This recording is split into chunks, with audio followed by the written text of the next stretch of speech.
Dare great things for Christ.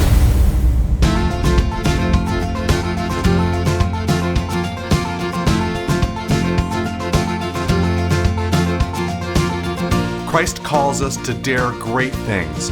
In the marketplace, as well as in the mission field, there has never been a time like the present for the spirit of the Catholic entrepreneur.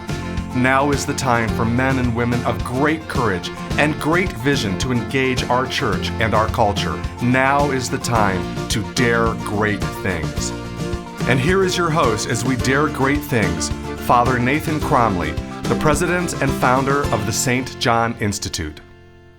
Most Christians charged with positions of leadership tend to separate what they have to do every day in a practical sphere from their growth as Christians. Spirituality and practicality are often looked at as opposites. When this happens, though, two things occur. Firstly, the world of practicality is left bereft of spiritual guidance, and simultaneously, our spirituality loses the strength that comes from our practical endeavors. By uniting the two, the Christian has an advantage. All right, so welcome back. We're now in our 9th class here on the Christian leader's advantage. What we're trying to show is that faith is not just something that benefits our souls, it's actually something that transforms us as people.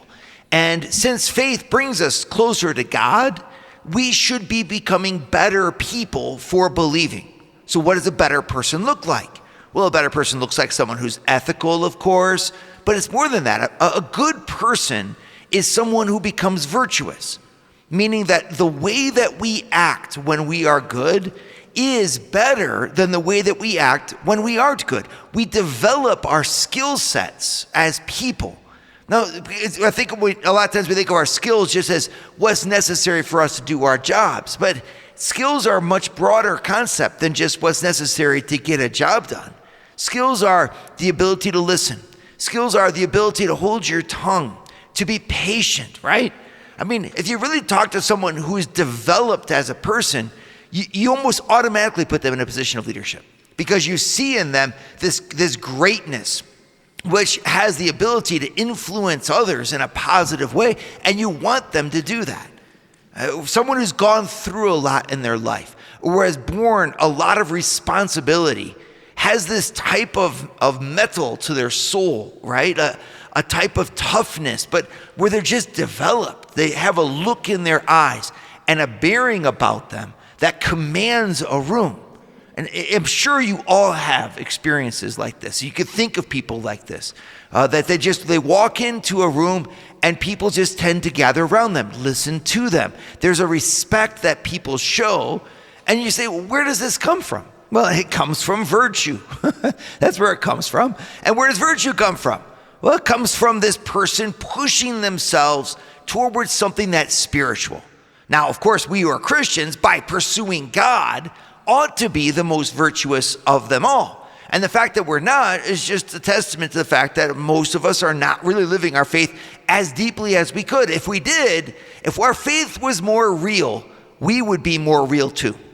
And the more real a person is, the more that their soul, their intelligence, their heart shines through their actions and their bearing, and the more that leadership is an easy result. I'll give you an example of this. Just the other day, I was picked up at the airport. I came back from preaching, and I was here in Denver, and I got picked up, and the Uber driver that met me didn't do anything. He didn't get out of his car, and so I just opened the door, opened the trunk. He popped the trunk for me. I put my bags in there.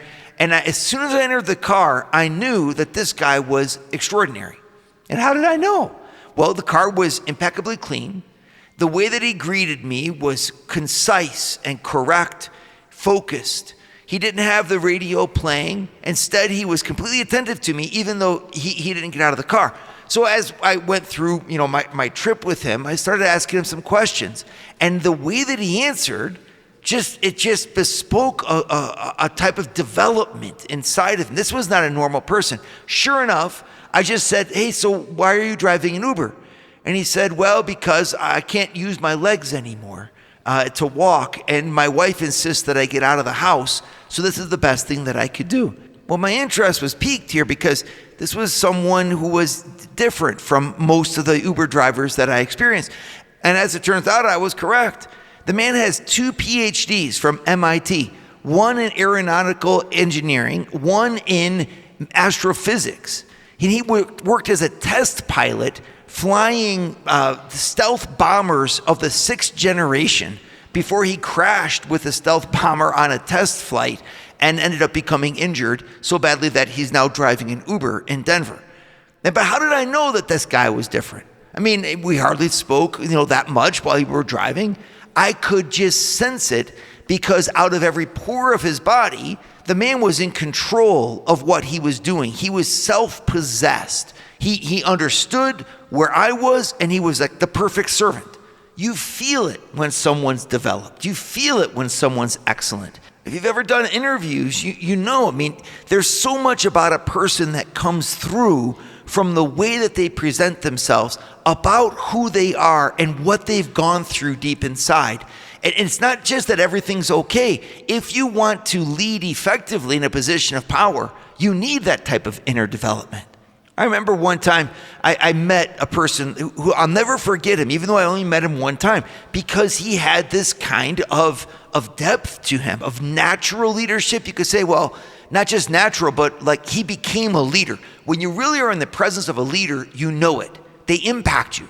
Well, this guy did this. I was in a foreign country and I was having dinner with a general from the army of that country. He was a retired general and he was a devout Catholic, went to mass every day, prayed the rosary and all of this. And yet, now he was in his retirement, so he had invited a group of the religious brothers of the community I was with to come to dinner with him. And there he was telling us some stories. After dinner, we were asking questions. And one of the brothers that was there asked a question that was a little bit imprudent, maybe, not polite anyway, because he asked them, hey, listen, we know that you are a Catholic, you love God, you pray all the time, and yet your profession as a general was, involving the deaths of people. How do you reconcile these two? And I'll never forget it, because he looked the brother right in the eyes, and he said, every bullet that was fired under any man in my command while I was in command was fired by me. Now, there was a silence that just came over the room, right? Because it wasn't so much that you agreed with him or you didn't, or that you had an objection or you didn't. It was the way that he said it, as he took complete ownership of his action, and he claimed full responsibility for his leadership. It was kind of an awesome moment. Just to have anyone, if anyone were to do that, like to really fill their life with their own freedom, right? And declare that their life is the way it is because they have chosen it as such, and they stand behind their choices. There's just an awe-filled presence that's in that room, right? Because you realize that the practical actions that they did in their life, whatever it was, from being an auto mechanic to being a swim coach in Cincinnati to wherever you are, whatever, are you doing it? Do you claim that? Is that something that's coming from your freedom, where this is a statement where I put my name on everything that I do? Is it there? Well, if it is, then your work is something more than work. Your work is something wherein your spirit is actually formed. Your person becomes shaped by what you do when you put yourself in it. Now, here's the thing. We as Christians are supposed to put ourselves into our work. We're not supposed to be anonymous. We're not supposed to be just machines. We're not supposed to be able to be replaced by a robot or AI or whatever is floating around out there. We are supposed to own our work so that it comes from the heart, and that the work thereby becomes an expression of who we are. This suddenly is an amazing thing, because our work becomes spiritual and the pathway for us to become holy. And what an advantage this is for a Christian leader. We attack the work that we do from a different vantage point. We look at it from the point of view of our pathway to God, and that transforms everything that we do. Hey ladies, you're invited to St. John Institute's Fit Women's Hike Retreat, a 3-day hike through Colorado's Monarch Pass, where we'll teach you how to hear the voice of God calling you by name to dare great things for Christ. Take a break from your daily grind and let God lead you to your limits to prove that you can go wherever He may call you. Retreat dates are Monday, July 22nd through Friday, July 26th. Head over to stjohninstitute.org/SJI-events to join us. We hope to see you there. So when we look at work as an expression of the soul, an expression of our identity, when we look at what we do as an expression of our freedom, this is what I have chosen to do, in other words, our work can then impact us in a way that's very profound. And here, I know I talk about this a lot, but I want to bring out two particular points in this class. The first is the advantage that this gives us as a leader. And the second is the way that this allows us to become saints. First, the advantage that it gives us as a leader. One of the biggest struggles that any person has when they're striving for excellence is that we don't know to whom we ought to be accountable. You could almost look at accountability as a measure of the kind of excellence that you're going to achieve. If you show me to whom you are accountable, by what standard you're judging yourself, right? In other words, or to what height you're holding yourself in your efforts to develop yourself and to be a good leader, well, that's going to determine the kind of development and the height and the depth and the intensity of the development that you're going to achieve. If you, for example, say, well, my goal is whatever Weight Watchers tells me to do, that's what I'll do. Well, so Weight Watchers is a pretty good guide, and they'll guide you to, therefore, the effect that they have for you. And you will lose weight. Of course, that's, the brand promise anyway. At least you'll watch it. If you don't lose it, you'll watch your weight. But whatever this is, you see, okay, well, that's fine. But it's also kind of shallow. Because is that real excellence to lose weight? Well, no. Our moral excellence requires a higher standard than physical excellence itself. Moral excellence, it's to act according to a standard. What's the standard by which we are judged in our actions? If you're not a person of faith, you're going to have a standard of your boss, for example, and how they act. Or even better, and much more common, the way that we perceive that our boss wants us to act. There are people that are just experts at this. In other words, you go into a position in a company and you just know, if I do the following things, I'll succeed. And if I don't do the following things, I'll be punished. Therefore, I'll do the following things. I will make sure that I'm noticed. I'll make sure that I do everything to please the person in whose authority I'm operating. Well, I guess that could be a fine thing if the person's a sense of authority above you is one that's excellent and that holds you to kind, generous, loving actions. Well, sure, that could help. But even if your superior at work is someone who really is excellent, their ideas are going to fall far short of the perfection that could come from Christ, from God, right? But be that as it may, the point I'm trying to make is the standard by which we measure our actions will have a large impact to determining just how good our actions become. And if our actions are good, that will shape our character. So our character follows our actions follow the standard to which we are accountable. Well, now follow the logic with that. Well, what's the Christian advantage? Well, the standard to which we are accountable as Christians is the cross of Jesus Christ and Christ crucified upon it. It's the highest standard that there is. So what's the impact for this on my leadership, Father Nathan? Well, if you were actually acting every day, filled and informed by the Spirit of Jesus Christ, your life would be a lot more impactful. Look at how impactful his life was. He's born in Bethlehem, lives in Nazareth, doesn't have, a lot of money, doesn't have a social status, is not educated in Jerusalem, and yet his life has impacted the course of history more than any other. Why? Because he was God, number one. But then number two, his humanity, it was just perfect. And a perfect humanity is dense, it's solid. And his was so solid that even time itself bent around his birth. BC and AD, from before Christ to the year of the Lord. I mean, the moment he was born, they redid the numbering of the years to say that marks 0. And from 0, we go forward. Now, you think about that. Now, I'm not saying that that's going to be you, right? Fortunately, none of us is going to be like Jesus. And yet, if we could even just get a little bit closer to him, the influence of our life would become that much the more profound.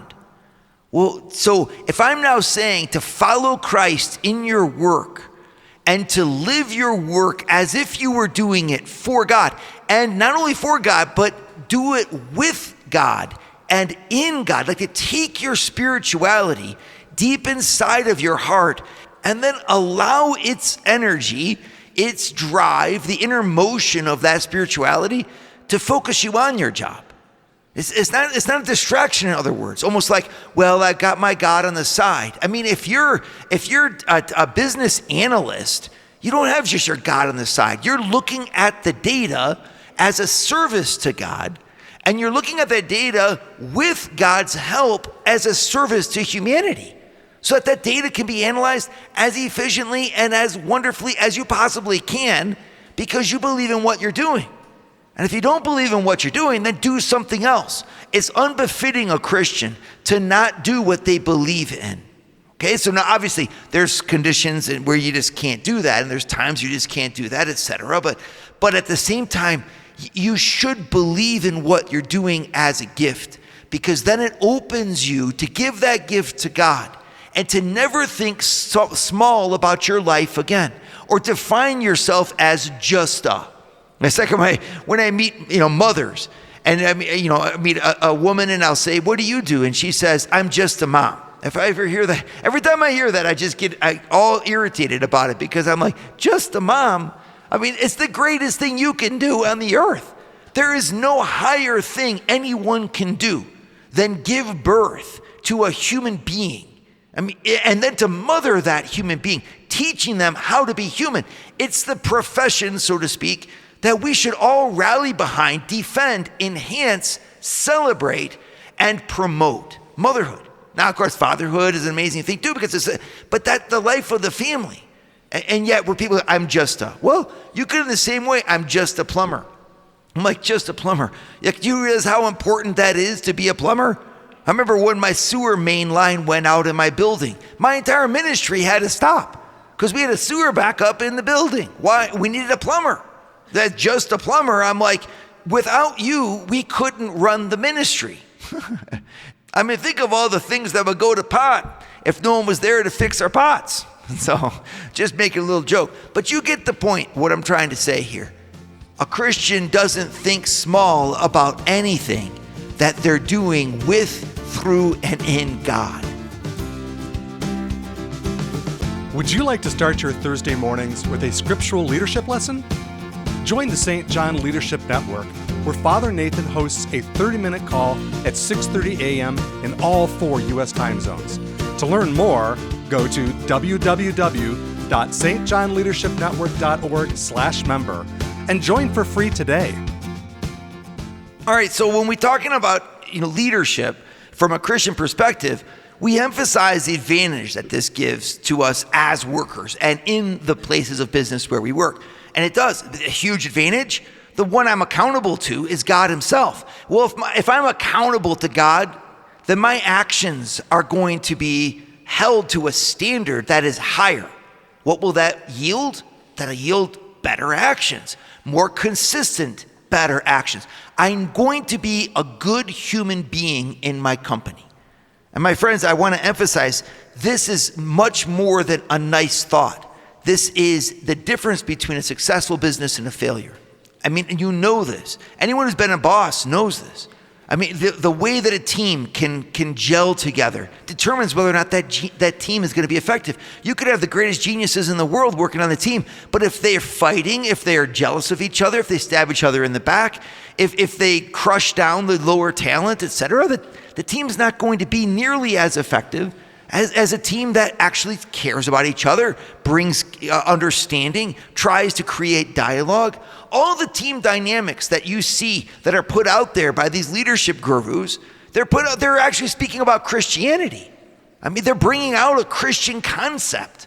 That is that a company, for example, co-pan, right? What does that mean? With bread. It's people you share or break bread with. That's what a company means if you break the word down.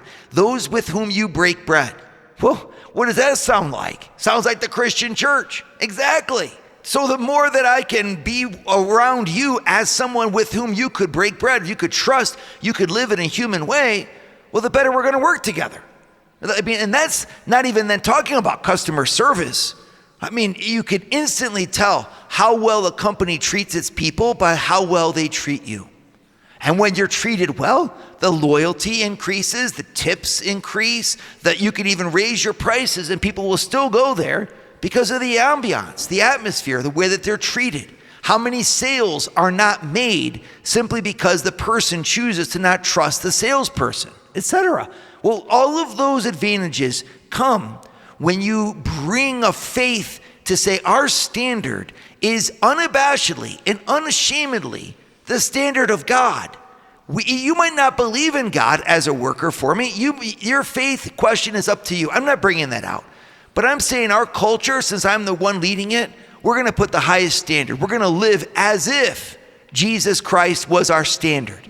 A person who lived absolute excellence is going to be the one to whom we're holding our culture in account and in reference to. Well, I don't see any way possible that that's a negative thing. On the contrary, it's going to create an advantage. We will treat one another as Jesus has treated us. And for as much as all this is true, there's a second advantage. This one is to the Christian worker yourselves, right? So why should I bring my faith into my work? And I said, well, because it'll make your work better, number one. But number two, it'll make you holy. I want you to think about this. You spend, say, 8 hours a day at work. It's more like 10 for most of you. And then if you add your commute in there, you're pushing to 12. So even if you're more modest, and we just say it's 8 hours a day of work. Well, if you sleep, say 8 hours a day, and even if you don't, by the time you bed down, you unwind, put that time in there, it's 8 hours a day. That leaves you with another 8 hours of your day to do anything else. So you are, in your waking hours, if you take the 8 hours of sleep or winding down or whatever away, you're left with 16 hours of wake active time. And 1/2 of them are spent at work. And I'm really talking about the time getting ready for work, getting dressed, doing your hair, all the things that you need to do just to I'm not even talking about that. 1/2 of your waking life is spent at work. Now, if you add Saturday and Sunday, you can kind of tip the scales a little bit, but do the math yourself. Take the amount of time where your work demands your life from you and start to track it. Tell me how much of your waking time that is. I bet it's near half. Well, if you spend half of your waking hours doing anything, wouldn't you want it to be productive? Of course you do. Well, what's going to make your waking hours the most productive? If your waking hours could lead you to heaven. I have a hard time imagining that anyone would say, well, this is a prudent use of my time, if in fact I find that it's a waste of time for the most important things in my life. The development of my intelligence, the development of my heart. I should become a better person at work.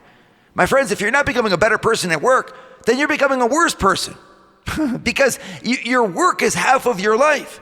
So if you're spending half of your life in wasted time or worse, in an environment that doesn't help you to develop who you are in a good sense, to become holy, well then you're really hurting yourself by staying.